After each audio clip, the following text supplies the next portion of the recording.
Om Swastiastu. Kami dari kelompok 1 akan mempresentasikan mata kuliah Manajemen Perubahan dengan materi memahami berbagai resistensi perubahan yang mungkin timbul dalam suatu organisasi.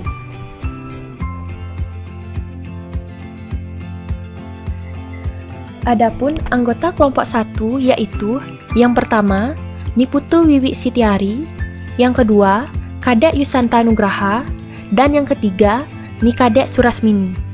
Dengan dosen pengampu Nimade Satya Utami SEMM.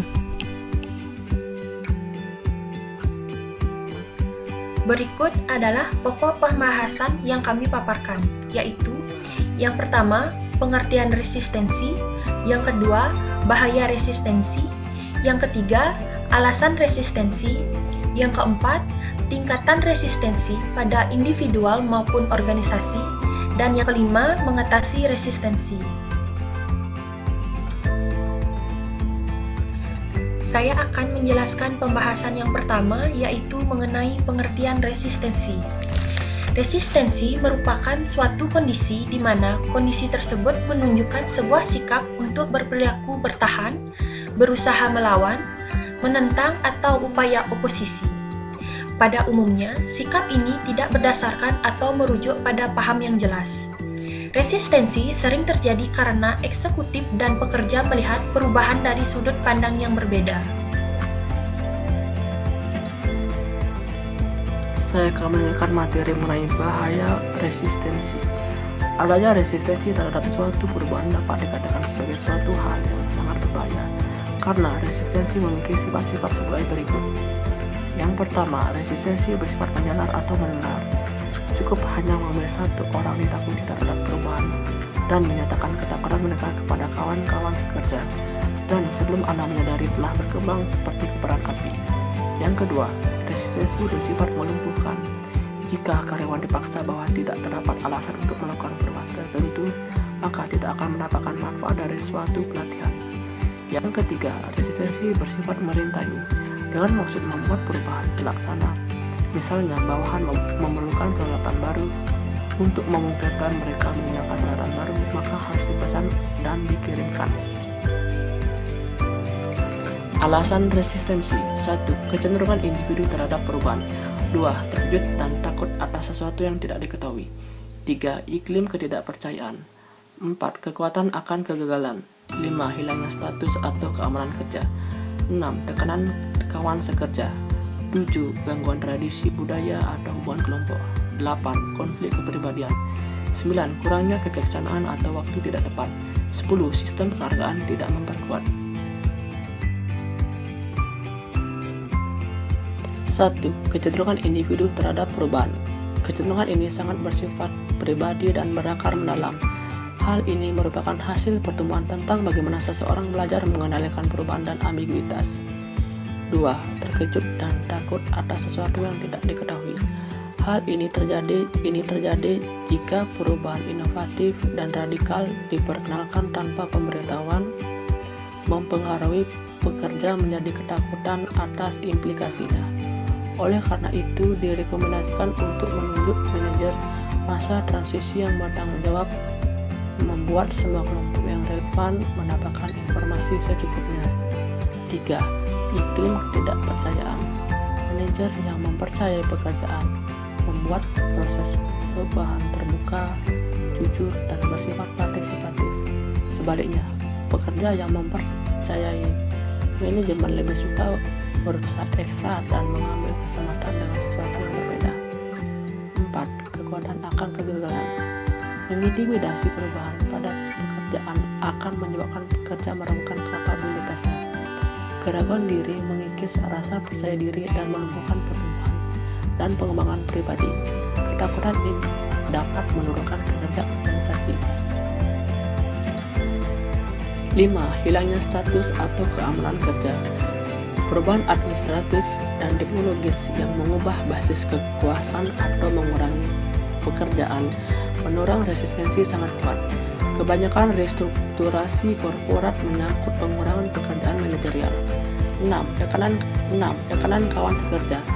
Seseorang yang tidak secara langsung terpengaruh oleh perubahan mungkin aktif menolak perubahan untuk melindungi kepentingan kawan atau pembantunya. Seringkali kawan sekerja mempengaruhi untuk menolak adanya perubahan. Oleh karena itu, rencana perubahan perlu disampaikan alasan kepada semua tingkatan sumber daya agar lebih memahami hasil yang mungkin dapat diperoleh dengan adanya perubahan. 7. Gangguan tradisi, budaya, atau hubungan kelompok. Jika seseorang dipindahkan, dipromosikan, atau ditunjuk kembali, akan terjadi gangguan dalam dinamika kultural dan hubungan antara kelompok. Maka, terjadinya keadaan disequilibrium dalam tradisi budaya dan hubungan antar kelompok sehingga mengubah kenyamanan sebelumnya. 8. Konflik kepribadian. Seperti halnya seseorang kawan dapat mendengarkan kita sambil memberitahu kita sesuatu, akan marah jika mendengarkan penjelasan sebaliknya dan apa yang dipikirkannya. Kepribadian agen perubahan dapat menyebabkan resistensi apabila cara dalam mengemukakan pandangan. 9. Kurangnya kebijaksanaan atau waktu tidak tepat. Resistensi terhadap perubahan dapat terjadi karena perubahan disampaikan dengan cara yang tidak bijaksana, tidak sensitif, atau dilakukan pada waktu yang tidak tepat. Kesalahan tersebut dapat menyebabkan penolakan dan orang cenderung untuk resisten terhadap perubahan. 10. Sistem penghargaan tidak memperkuat. Individual menolak suatu perubahan jika mereka tidak melihat adanya penghargaan positif untuk kejadiannya berubah. Misalnya, pekerja tidak suka mendukung usaha perubahan yang dipersepsikan memerlukan mereka bekerja dengan lebih banyak tekanan. Tingkat resistensi. Tingkat resistensi dapat dibedakan menjadi dua bagian, yaitu resistensi individual dan resistensi organisasional. Yang pertama, resistensi individual.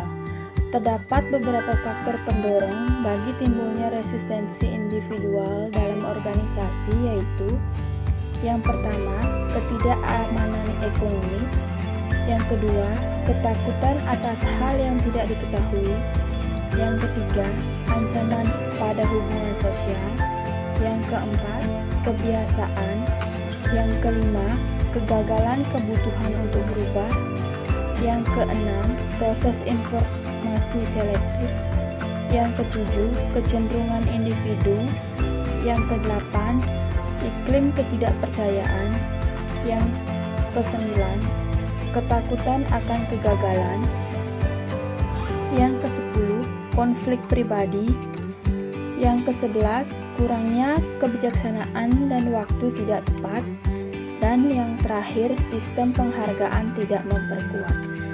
Sedangkan untuk resistensi organisasi, terdapat beberapa faktor menjadi penghambat pada organisasional dalam menjalankan proses perubahan, yaitu yang pertama, kelambanan struktural, yang kedua, kelambanan kelompok kerja, yang ketiga, tantangan keseimbangan kekuatan yang ada, yang keempat, usaha perubahan sebelumnya tidak berhasil, yang kelima, fokus atas perubahan terbatas, yang keenam, ancaman atas keahlian, yang ketujuh, ancaman pada hubungan kekuasaan yang sudah ada, dan yang kedelapan, ancaman atas lokasi sumber daya yang sudah ada.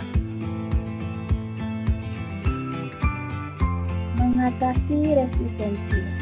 Ada 6 cara yang bisa kita tempuh untuk menghadapi resistensi perubahan, seperti dikutip oleh Dr. Kusdi dalam bukunya Teori Organisasi dan Administrasi.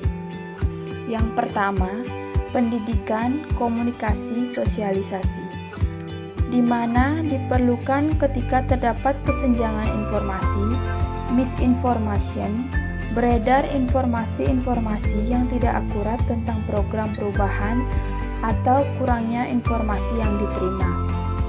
Yang kedua, partisipasi dan melibatkan. Cara ini ditempuh bila pemrakarsa perubahan tidak memiliki informasi lengkap untuk merancang perubahan dan pihak penentang memiliki kekuatan untuk menentang lalu perlu dilibatkan. Yang ketiga, memberi fasilitas dan dukungan, yaitu dilakukan ketika pihak-pihak menentang karena kesulitan menyesuaikan dengan proses perubahan. Yang keempat, negosiasi dan kesepakatan, yaitu kelompok-kelompok yang akan dirugikan dengan perubahan dan lalu menentang diberikan kompensasi. Cara ini lebih mudah dilakukan namun memakan biaya, apalagi jika dalam negosiasi terjadi tawar-menawar yang alot. Yang kelima, manipulasi dan kerjasama, yaitu bisa ditempuh bila cara lain tidak efektif, namun bisa menjadi masalah jika orang akhirnya merasa telah dimanipulasi. Yang keenam, paksaan eksplisit dan implisit, di mana ditempuh ketika pemrakarsa memiliki kekuatan yang cukup dan perubahan harus cepat terwujud.